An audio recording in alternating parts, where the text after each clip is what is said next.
vamos a hablar de dos temas que son en general muy importantes, más dirigidos mucho hacia pacientes ambulatorios. La enfermedad cardiovascular es la principal causa de mortalidad en nuestro país, entonces al final de cuentas debemos de manejar conceptos generales desde la perspectiva nutricional, porque como vamos a ir viendo en diferentes estudios, nos van a indicar que es uno de los talones de Aquiles para poder desarrollar este tipo de patologías. Entonces, en general, a pesar de que mucho del manejo de nutrición se ha enfocado hacia específicamente profesionales en esta área, todo el personal de salud debería tener conceptos básicos que permitan desde prevención hasta manejo de las patologías. Entonces, en general, como les dije, es una prevalencia muy alta de lo que son enfermedades crónicas no transmisibles, como son la diabetes, la obesidad, la hipertensión y la dislipidemia, que finalmente son las que van a terminar desencadenando lo que son enfermedades cardiovasculares. Y finalmente, la principal causa de mortalidad en el mundo. Y entonces sabemos que todo esto ha sucedido por una serie de situaciones que se van presentando.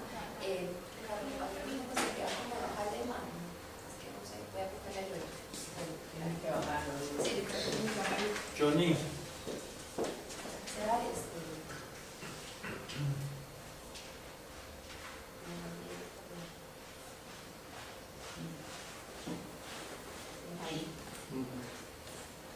Ya le daré un nombre.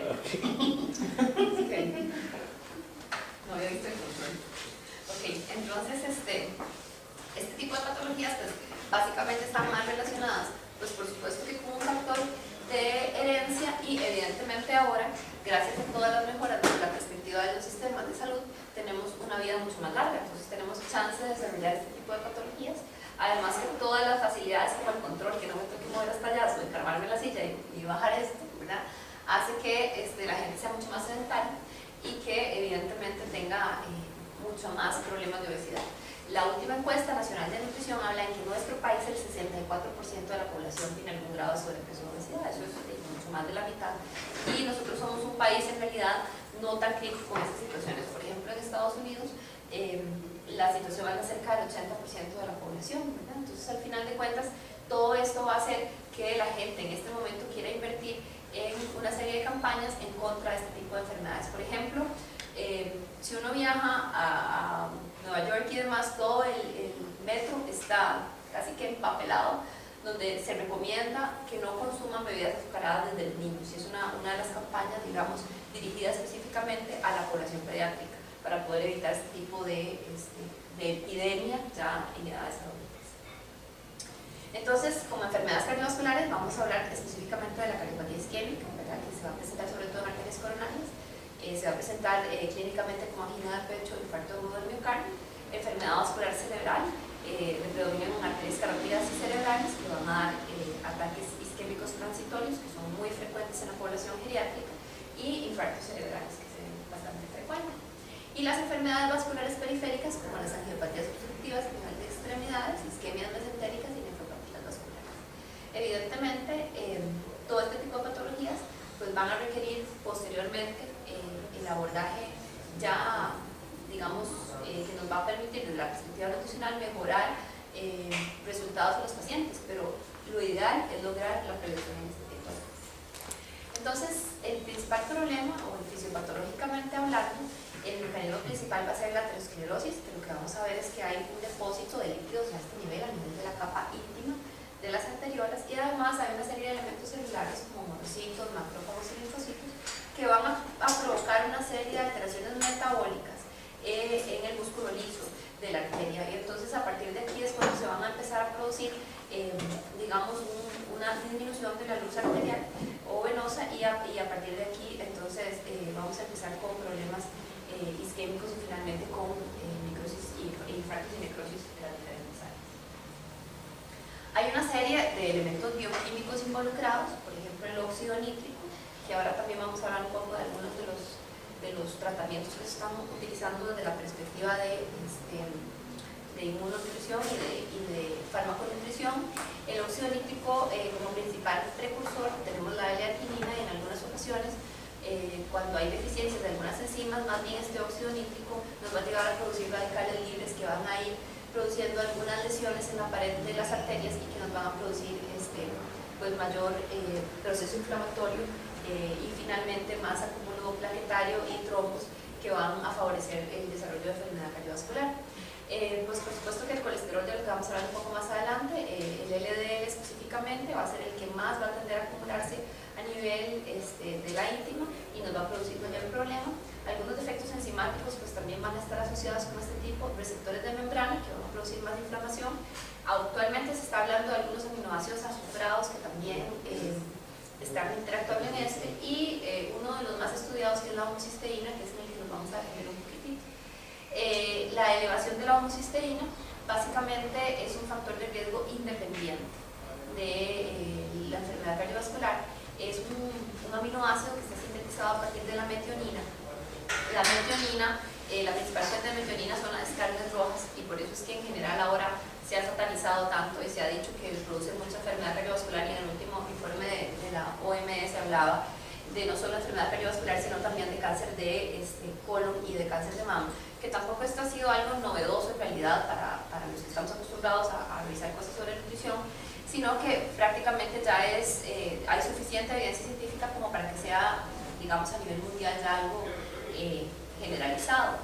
Es importante recordar que el consumo de carne roja exagerado pues nos va a llevar a todos estos problemas.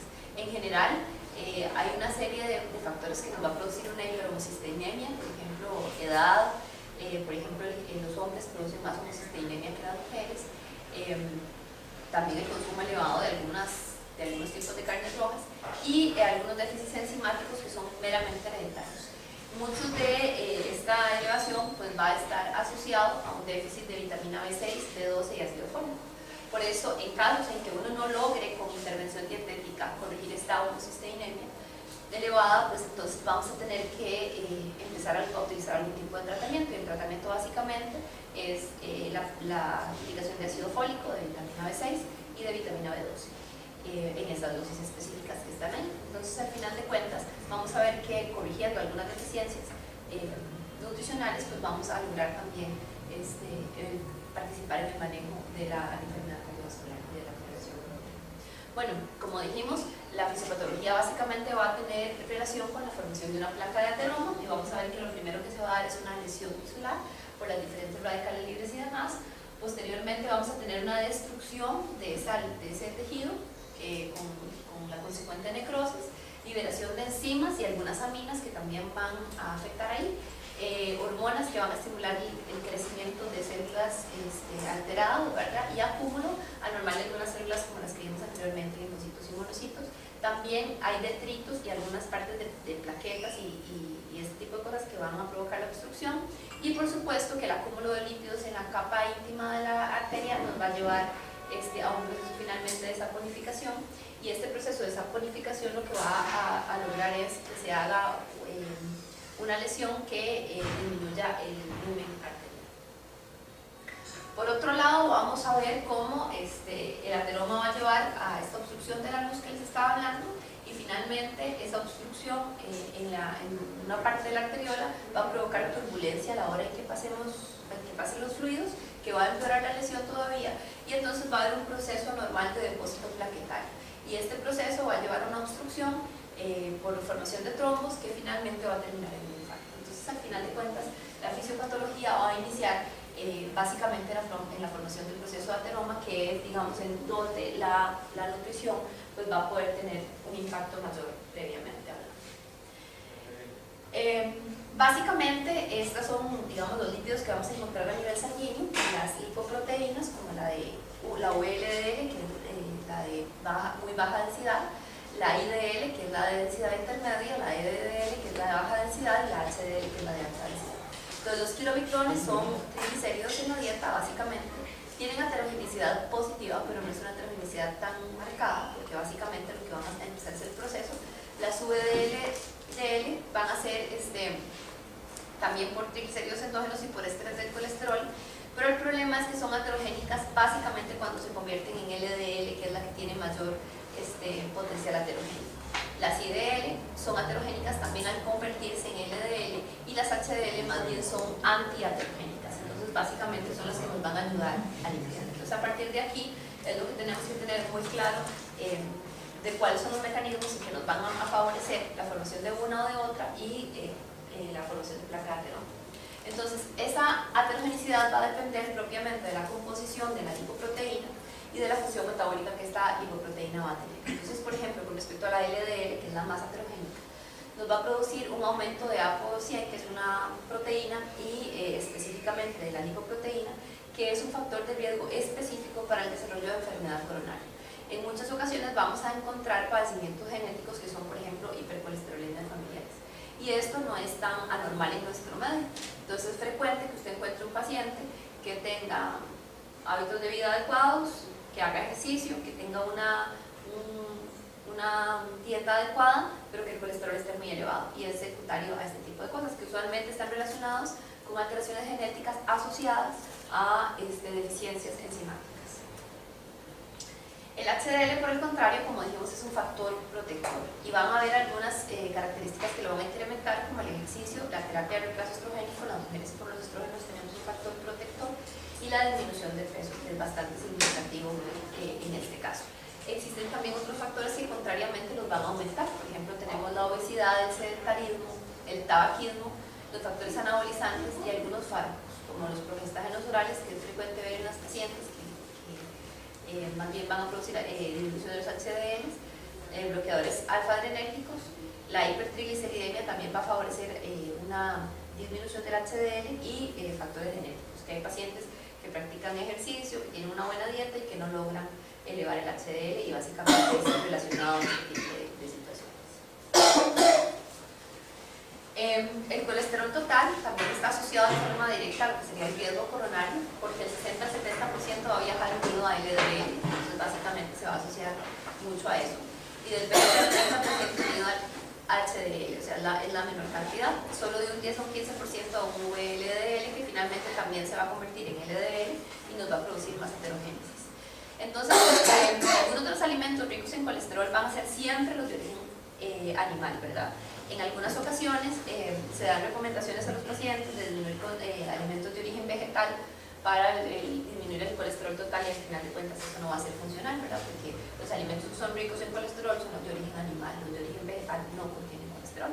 Entonces, evidentemente no es ninguna ganga que le ponga un aceite libre de colesterol, ¿verdad? Los aceites de cocina, porque todos son de origen vegetal, entonces al final no es algo que vaya a ser agregado. Entonces, a partir de aquí sí hay que tomarlo en cuenta, ¿verdad? Porque hay pacientes que, y no es que no se pueda consumir los alimentos, ¿verdad? El huevo, por ejemplo, los mariscos y demás, pero sí se supone que nosotros logramos el requerimiento en general de colesterol para la producción hormonal y demás es de 1300 miligramos. Nosotros logramos producir 1000 miligramos, ¿verdad? Endógenamente. Entonces, el consumo debería ser cerca de 300 miligramos. Entonces, al final, los chicharrones son los que nos empiezan a molestar en el cultivo, ¿verdad? Cuando ya somos mucho.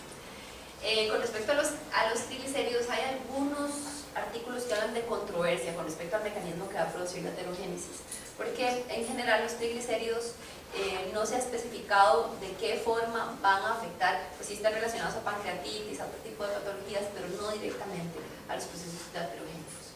Sí se ha demostrado que pacientes que tienen unos triglicéridos mayores de 150 miligramos por decilitro van a tener mucho más riesgo cardiovascular. Se van a elevar, es muy importante también por el consumo de carbohidratos, la misma historia.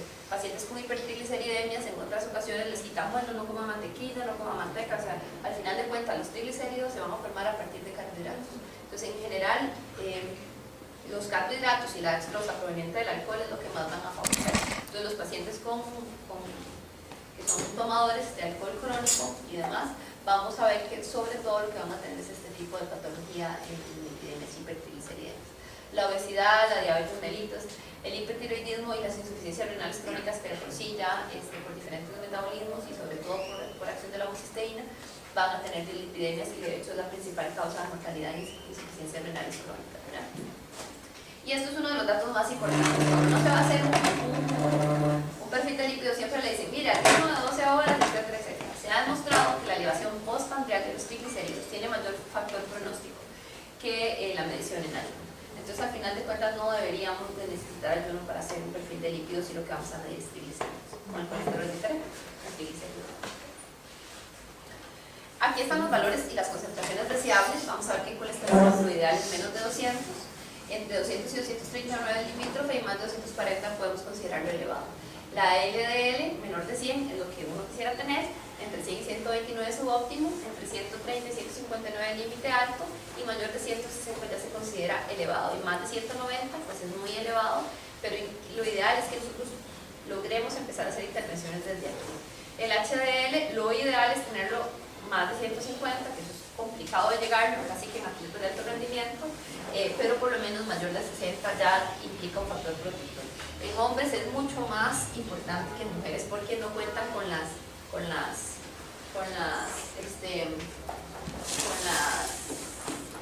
protección hormonal y triglicéridos, pues con la mayoría siempre menores de 150, es una de las cosas más importantes. Desde los factores de riesgo, pues vamos a tener factores genéticos y vean cómo varían los porcentajes, ¿verdad? Dependiendo de lo que genéticamente se vaya a presentar y de la deficiencia enzimática o de la alteración enzimática que vayamos a tener, ese factor genético puede implicar entre un 15 hasta un 100% de la posibilidad de que aparezca enfermedad cardiovascular. Entre más viejitos seamos, más riesgo de tener enfermedad cardiovascular, porque evidentemente no solo va a participar el proceso aterogénico, sino también el depósito de calcio además en las diferentes paredes y nos van a producir un endurecimiento propio de las mismas arteriales. Evidentemente los hombres tienen un factor genético mayor que no tienen la protección estrogénica, las comorbilidades, que no son las que hablamos de hipertensión, de diabetes, de hiperlipidemia, sino también el síndrome de Cushing en pacientes que vayan a consumir crónicamente esteroides, que sucede en muchas ocasiones también con los pacientes con insuficiencia renal crónica, dependiendo de la causa, y pacientes con hipotiroidismo, sobre todo los hipotiroidismos subclínicos que el paciente nunca se da cuenta y que de un momento a otro ahí aparece, entonces usted lo va a ver muy frecuentemente. En hábitos y costumbres, pues ahora vamos a hablar un poco más de lo que es la alimentación inadecuada. El sedentarismo es una de las principales causas y ya sabemos que no hacer ejercicio es lo peor que le puede pasar.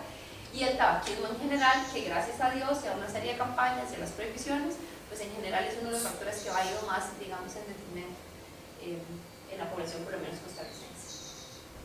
Con relación a la presión arterial, hay datos interesantes porque han ido cambiando los consensos con respecto hasta dónde llegan los riesgos cardiovasculares. Vamos a ver, por ejemplo, que es una de las causas más antiguas y en general homogéneas que va a asociarse con enfermedad cardiovascular y es independiente de otros factores. O sea, solo ser hipertenso ya prácticamente eleva su riesgo cardiovascular de una forma importante. Pero vean que vacilón en un estudio que se hizo no hace mucho tiempo y que es un estudio bastante grande, habla que a partir de 115, 75 milímetros de mercurio, cuando yo incremento esos 115 en 20 milímetros de mercurio y esos 75 en 10 milímetros de mercurio, ya logro duplicar el riesgo cardiovascular. O sea, si yo tengo una presión de 135, 105, ya dupliqué mi riesgo cardiovascular. Y si tengo otros factores de riesgo, pues estamos peor. Entonces al final cada vez la presión va más para abajo, ¿verdad? Y entonces ya va a estar la cosa peor. Pero ya la prehipertensión es un factor de riesgo cardiovascular, ¿verdad? Entonces al final de cuentas un paciente que sea dislipidémico, que sea sedentario, que fume, que tenga prehipertensión, incrementa casi que duplicando su factor de riesgo. Es indispensable en un paciente el manejo de la presión arterial para lograr reducir este riesgo y como con cambios en la dieta, actividad física, manejo del estrés y algunos fármacos. En el caso de la diabetes, pues también, porque la diabetes nos va a provocar resistencia a la insulina, hiperglicemia, hiperinsulinemia, que finalmente van a ir provocando daño microvascular y van a favorecer la formación de la placa de ateroma. Entonces hay varios estudios, por ejemplo este estudio en HERT que se realizó como en el 2001, habla de que la diabetes es el responsable del 10% del riesgo poblacional para el primer infarto miocardio.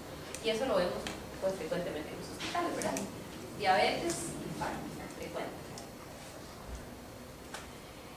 Básicamente se puede asociar usualmente a algunos otros factores de riesgo. ¿Por qué? Porque lo que vemos es que rara vez vemos un paciente diabético, solo diabético. Usualmente lo que vemos son síndromes metabólicos en la gran mayoría de los pacientes. Entonces es diabético, hipertenso, con dislipidemia. Entonces además vamos a ver que hay un aumento del índice de colesterol total HDL, que básicamente es un índice importante en lo que sería la predicción del riesgo cardiovascular. Que son pacientes con hipertrigliceridemia gracias al síndrome metabólico.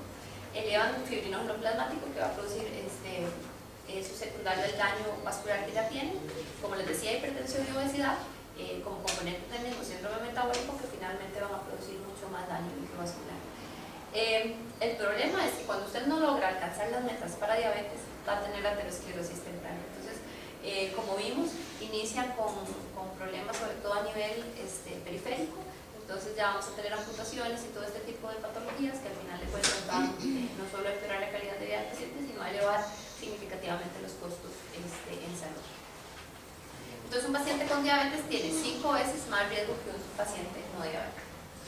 El tabaco, como les digo, gracias a Dios va en disminución el uso en nuestro tiempo, pero en general cualquier paciente que fume, independientemente de la cantidad, se considera que tiene el doble de hacer un infarto agudo miocardio, lo doble de riesgo. Además va a favorecer la elevación de triglicéridos y una disminución en el HDL, o sea, nos va a empeorar un factor pronóstico y nos va a desfavorecer un factor promotor. Entonces al final de cuentas el tabaco pues siempre se ha considerado uno y cada vez los estudios van a ratificarlo más.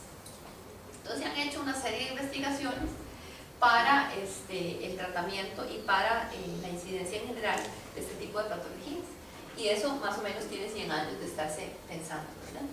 Entonces se plantea que el colesterol es uno de los componentes principales de esa placa de ateroma que se va a poner. Entonces empezaron a plantear cuál sería la relación del colesterol con la dieta, y en general pues se llega a encontrar eso que les decía, que básicamente pacientes que van a tener ingestas inferiores a 300 sin factores de riesgo o a 200 con factores de riesgo, pues van a tener menos probabilidad de fallecer por alguna causa de origen cardiovascular. Entonces, este es un estudio también grande, viejo, en el que se participaron 7 países, y lo que demostró era muy sencillo. La gente que comía más alimentos de origen animal tenía mayor mortalidad a los 5 años, y los pacientes que eran vegetarianos tenían menor mortalidad a los 25 años, o sea, al final por enfermedades cardiovasculares. De los alimentos de origen animal se exceptúa el pescado, ¿okay? Porque vamos a ver que el tipo de grasa específicamente del pescado, sobre todo de los pescados de aguas profundas, como el salmón y la sardina y demás, más bien va a favorecer y va a tener un efecto protector que básicamente se va a dirigir hacia los omega 3. Otro proyecto, otro estudio grande, fue dirigido por la OMS, que se llamaba MONICA. Lo que valoró fue las tasas de mortalidad coronaria en 38 poblaciones de 21 países, un estudio bastante grande, y lo que decía era que las modificaciones en la concentración del colesterol, solo colesterol total, ¿verdad?, en forma aislada, explicaba el 35% de la variación del cambio de los eventos coronarios fatales y no fatales. ¿Qué quiere decir esto? Bueno, que básicamente los pacientes que tenían un colesterol en sangre menor iban a tener, si se presentaba un evento coronario, menos riesgo de fallecer que los pacientes que tenían colesteroles elevados. Entonces, al final de cuentas, las intervenciones para poder controlar la epidemia temprano no solo iban a afectar directamente en qué sucediera, sino en los resultados de si se presentaba el evento.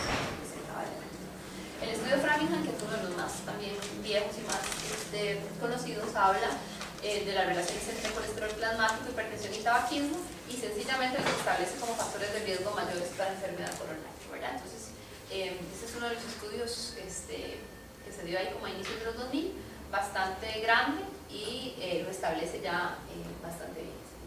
Otro estudio, el MRFIT, se dio durante 16 años y el CHA durante 22 años.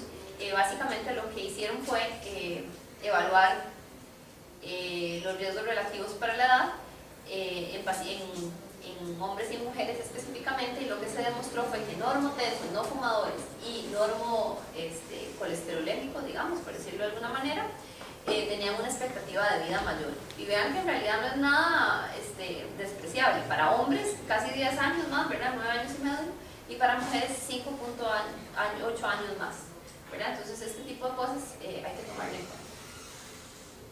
Este es un estudio que se realizó en enfermeras, que incluyó 84.129 enfermeras, mujeres entre 20 y 55 años.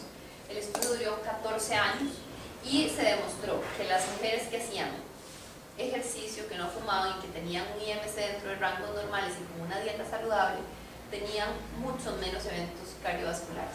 Que aunque a veces esto no suena ya muy trillado y más normal, pues para poderlo lograr se llegó a este tipo de cosas.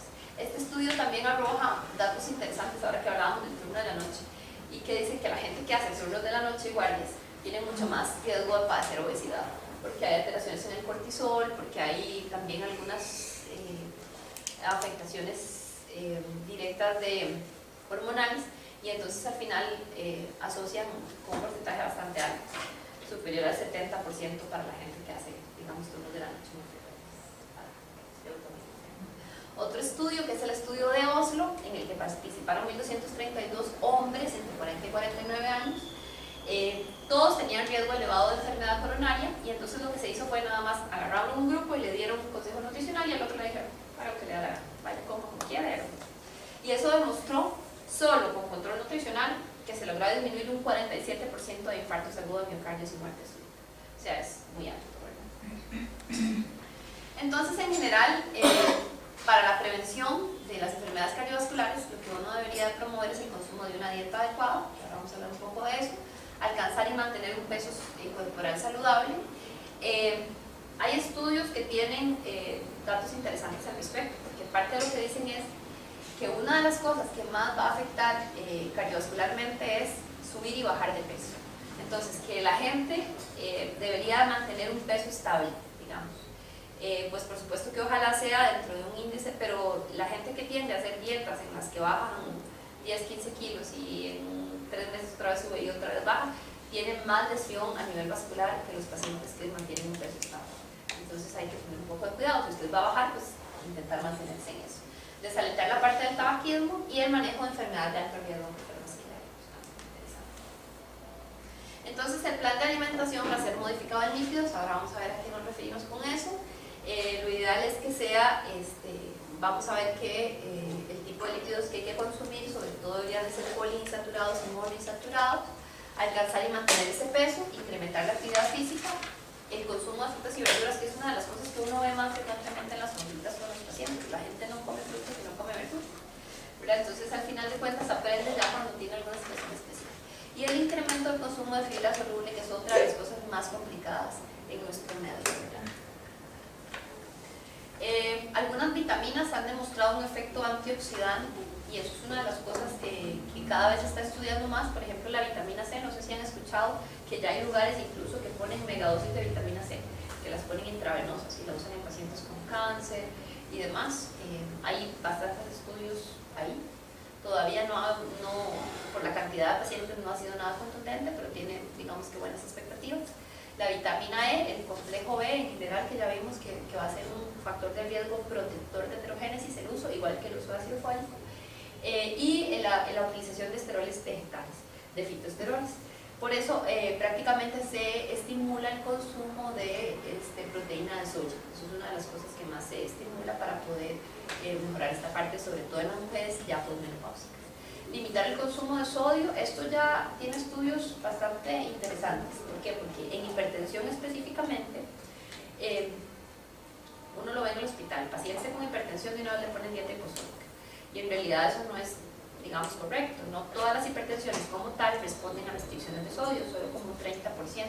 Entonces al final de cuentas lo ideal es que el paciente coma una cantidad de sal, digamos, adecuada, que básicamente son en promedio son como 2.000 miligramos, como 6 gramos por día de sal, eso es lo que se recomienda, que finalmente es una cantidad que permite tener un agradable sabor a la comida. ¿Por qué? Porque si a veces limitamos todo el aporte de sodio, pues la comida va a saber más mal y el paciente pues va a empeorar su malnutrición intrahospitalaria, como lo vimos la vez pasada. Pero en general, el consumo excesivo de sodio no solo es un factor de riesgo para enfermedad cardiovascular. Hay un estudio muy grande que lidera una doctora de aquí del INCIENSA sobre el consumo, la asociación entre el consumo de sodio y cáncer gástrico. Entonces al final de cuentas también por ese lado hay que regular el consumo de alcohol. Sin embargo, no se debe de restringir del todo el consumo de alcohol. Ahora vamos a hablar un poquito que el consumo moderado de alcohol más bien tiende a ser un factor protector en enfermedad cardiovascular. Tampoco es que hay que pegarse la tanda todos los días, pero hay que tener un control ahí, ¿verdad? Ok, dentro del plan de alimentación pues hay que disminuir los ácidos grasos y el colesterol, y si logramos disminuir estas concentraciones vamos a lograr incluso hasta una disminución del 15% de las cifras de colesterol total, del 20% de las LDL, que es lo que más nos preocupa, y hasta un 15% de los triglicéridos. Y además, solo con dieta, o sea, sin mover un dedo, si yo logro hacer una dieta correcta, voy a lograr aumentar hasta un 10% del HDL. Esta es otra cosa que uno siempre oye, que los ácidos grasos trans, que si son, que si no son, que si dónde están. Bueno, básicamente los ácidos grasos trans son los que van a venir en todo lo que sea grasas de origen vegetal que estén sólidas. Por ejemplo, la manteca, la margarina, todo eso tiene ácidos grasos trans, ¿verdad? ¿Y por qué va a tener ácidos grasos trans? Porque originalmente los aceites vegetales vienen en estado líquido. Entonces, para poder solidificarlos, yo necesito hidrolizarlos. Cuando los hidrolizo, los convierto en trans. ¿De acuerdo? Entonces, esto es lo más fácil de entender para poder completarlo. La mantequilla tiene muy poquito, entonces en algunas ocasiones la gente dice es mejor comer mantequilla que margarina porque la mantequilla no tiene trans. Bueno, pero tiene colesterol, pero o sea, al final, ¿verdad? Pero el problema de los ácidos grasos trans, por ejemplo, en embarazadas, con consumos altísimos, ¿verdad? Puede inhibir la saturación y la elongación de los ácidos linoleicos y linolénicos, que van a ser los ácidos omega 3 y 6, para la formación de metabolitos necesarios en el desarrollo fetal. Entonces, en este tipo de cosas uno debería de desalentarlo. Y esto es una de las partes en donde estos ácidos grasos trans nos va a afectar más para las enfermedades cardiovasculares. Es un incremento del estrés oxidativo que finalmente va a lesionar más las paredes de las arterias. Y disminuye la sensibilidad a la insulina en obesidad y síndrome metabólico. O sea, ya pacientes que además tengan un difícil control de su diabetes y demás, el consumo alto de ácidos grasos trans pues va a empeorar esa situación.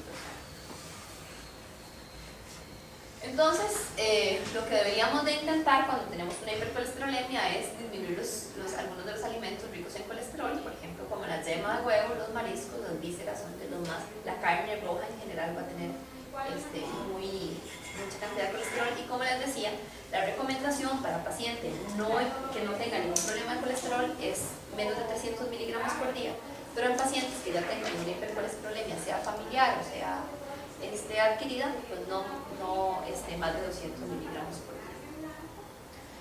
Con respecto al peso corporal saludable, una de las cosas más importantes es la medición de la cintura. Eso ha ido variando, ¿verdad? En hombres no debería ser más de 85 y en mujeres no más de 82, ¿verdad? Porque si es más de esto, pues en general nos va a provocar mayor riesgo cardiovascular.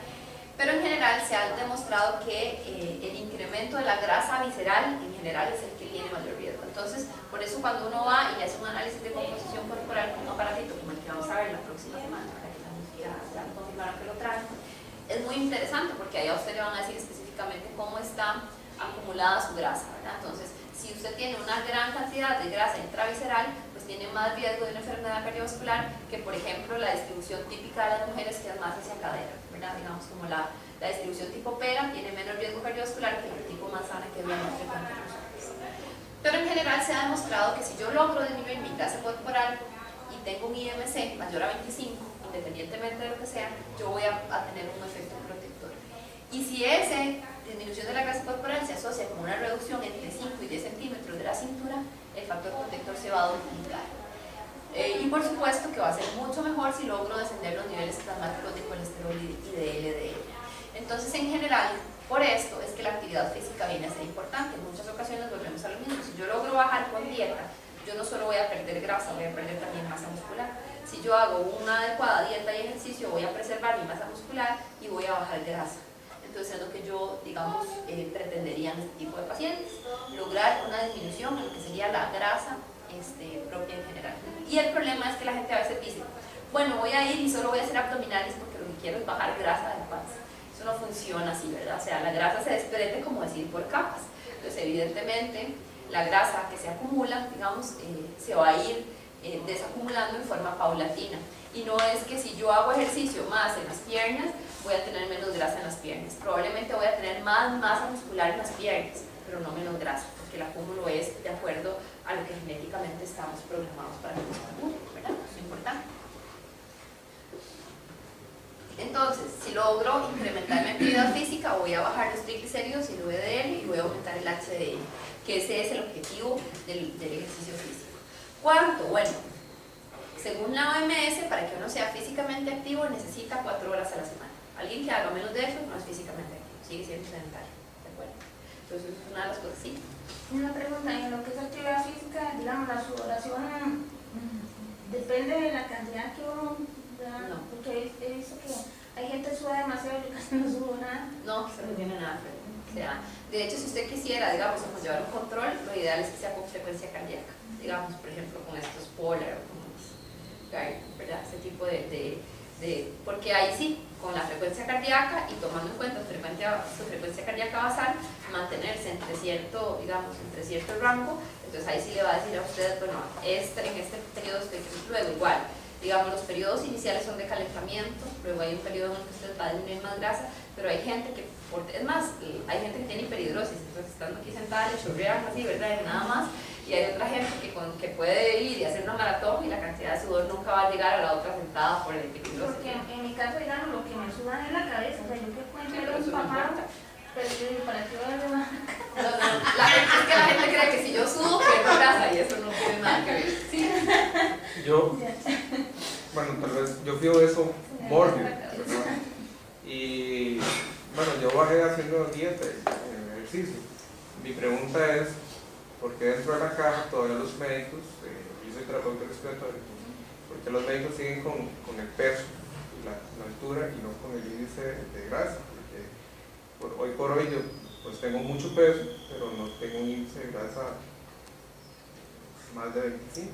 Bueno, es que volvemos a lo mismo, que era lo que yo siempre, eso es parte de mi lucha, digamos, ahora lo que estamos por lo menos metiendo en soporte es la valoración de la bioimpedancia, porque la semana pasada hablamos de todo lo contrario, del caquéxico, del paciente, ¿verdad? Entonces, igual, en una unidad de cuidado crítico, a mí tampoco me interesa el peso como tal, me interesa que mi paciente no pierda masa muscular.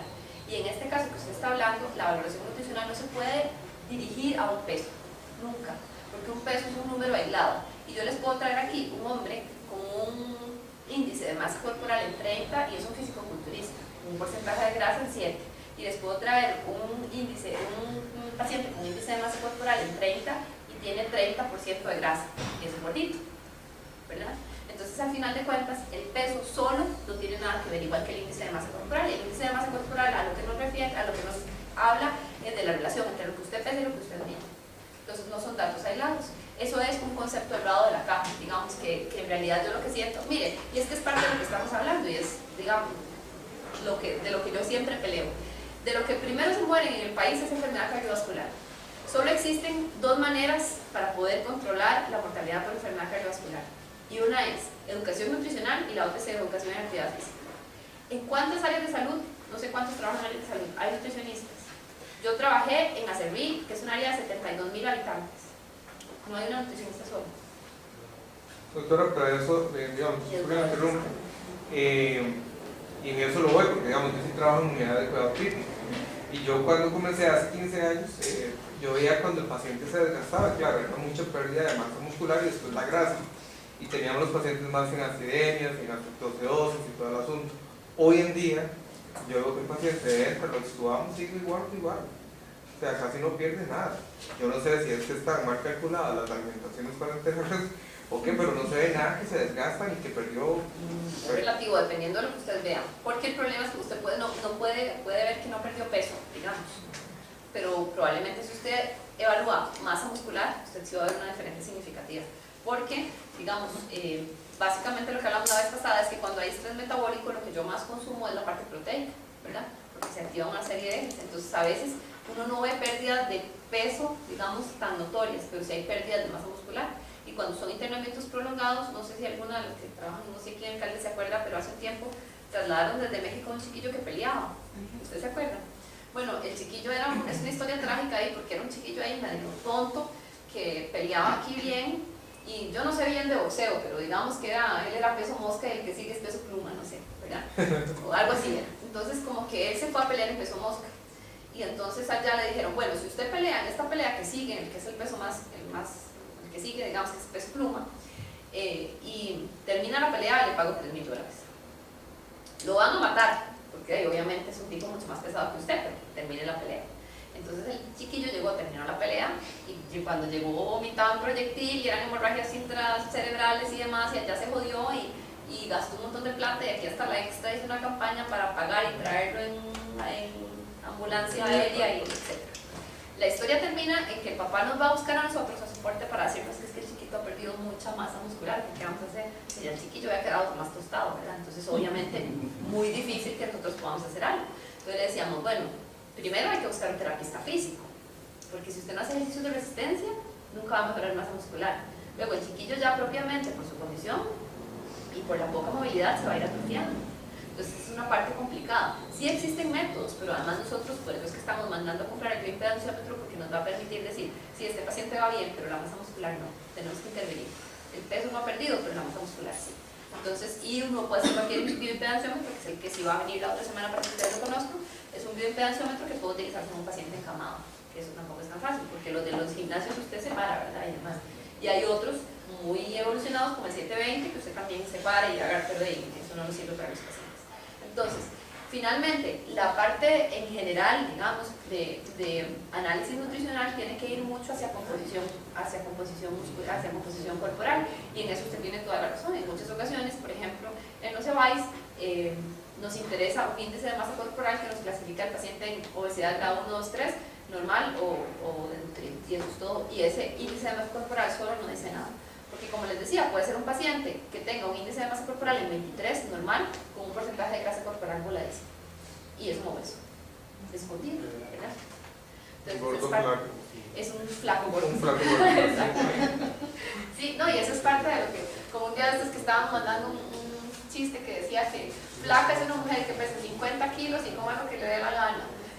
Una que pesa 50 kilos solo coma lechuga y parece no venir todo el día es una gorda en pausa, decían, ¿verdad? Entonces al final de cuentas es más o menos la misma historia de esa, ¿verdad? Ok, entonces, esto es importantísimo, vean, por lo menos 5 porciones de frutas y verduras al día, para poder conseguir, y eso es mucho, ¿verdad? Porque entonces cuando uno se pone a pensar es, ¿cuántos de aquí consideran que podría comer 5 porciones de fruta y verdura al día? Nadie. Pero se come 5 frutas, ¿usted? Y ahora sí, antes no. Porque al final de cuentas, vean, una porción de verduras, cuando es cruda es una taza, y cuando es cocida es media taza. Una porción de frutas es, cuando es picada, es una taza, y cuando es, digamos, unidad, es una unidad pequeña. Entonces, ¿cuánta gente llega a comerse 3 frutas y 2 tazas de ensalada al día? Es difícil. Es difícil, ¿verdad? Entonces, al final de cuentas, para poder lograr, digamos, un efecto que vaya a impactar directamente en su condición cardiovascular, es lo que debería comer.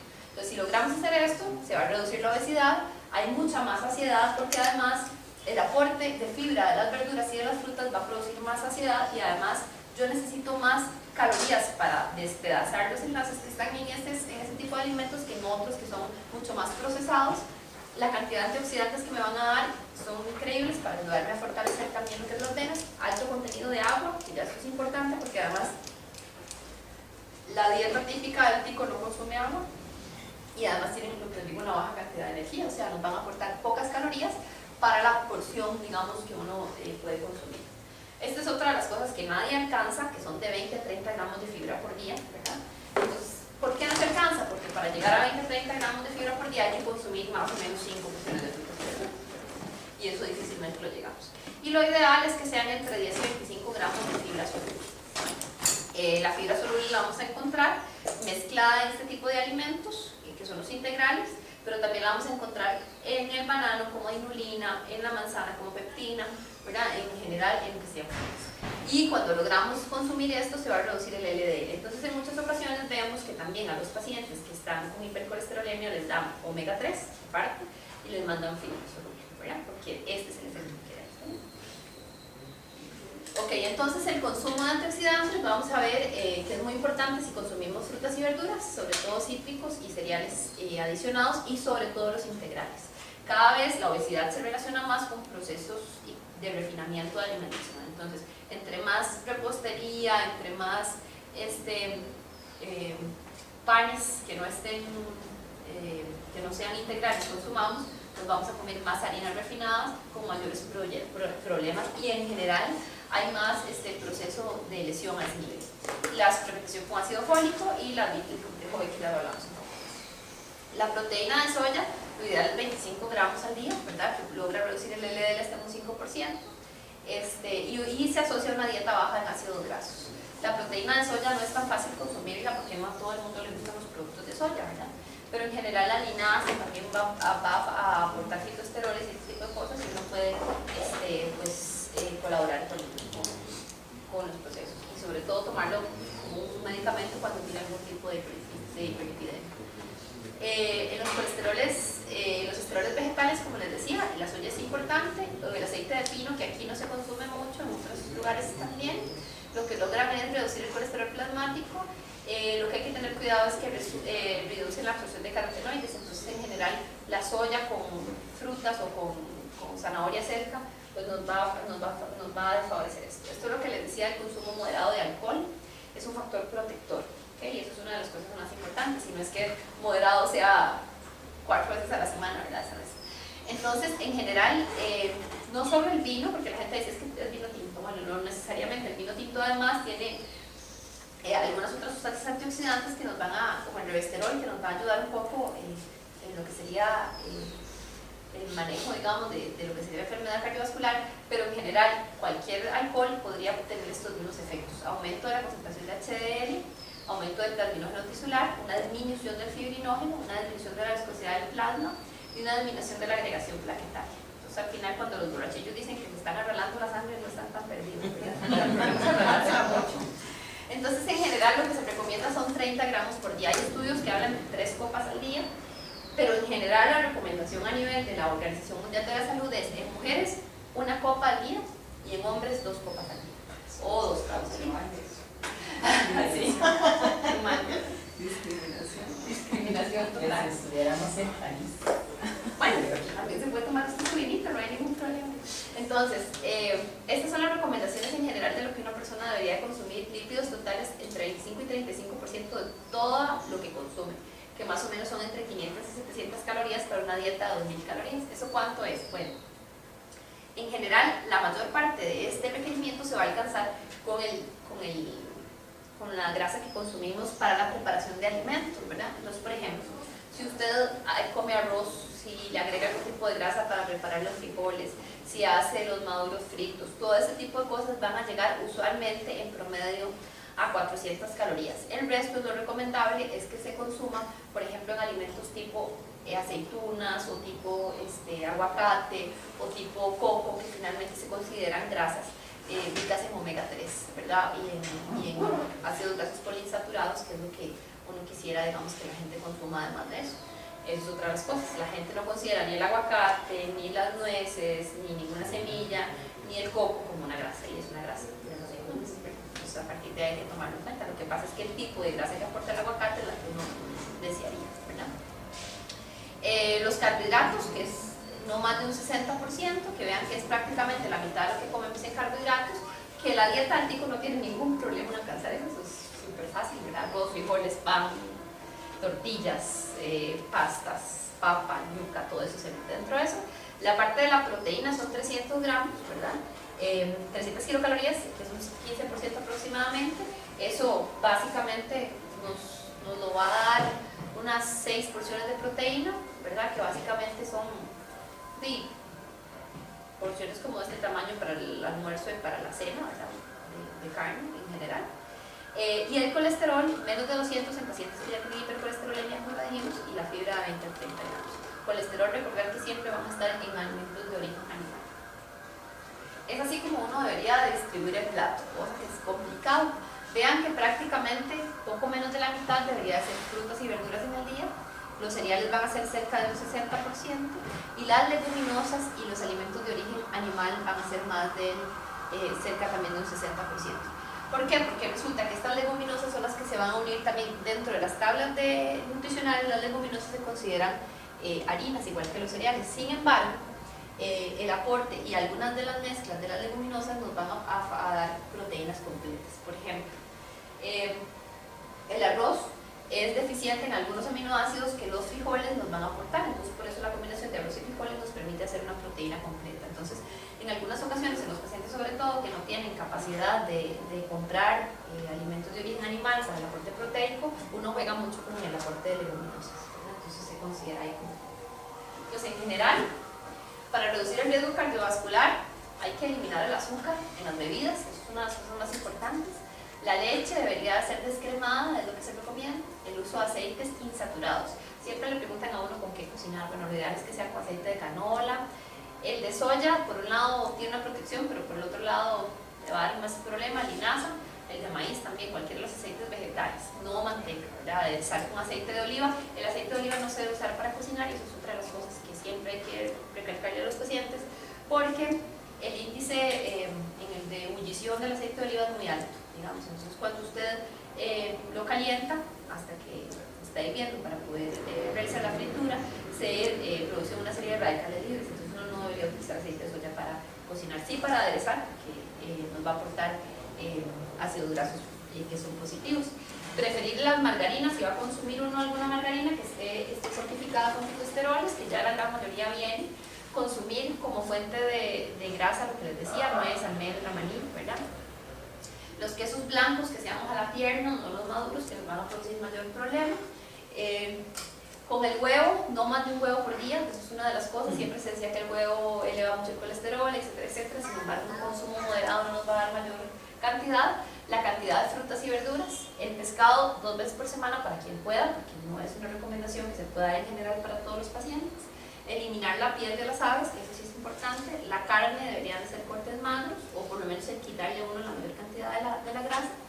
Las salsas también deberían delimitarse y escoger siempre panes y cereales integrales. Todo lo que uno pueda elegir integral va a ser mucho más beneficioso desde la perspectiva. A veces la gente no le gusta porque ya no estamos acostumbrados a esos sabores, estamos más acostumbrados a que nos refinen todo un poco más. Más leguminosas y menos carne, como les decía, para el aporte de proteína. Limitar el consumo de embutidos, vísceras y mariscos, que también los embutidos salió dentro de esta declaración de la OMS, está asociado a cáncer de colon, ¿verdad?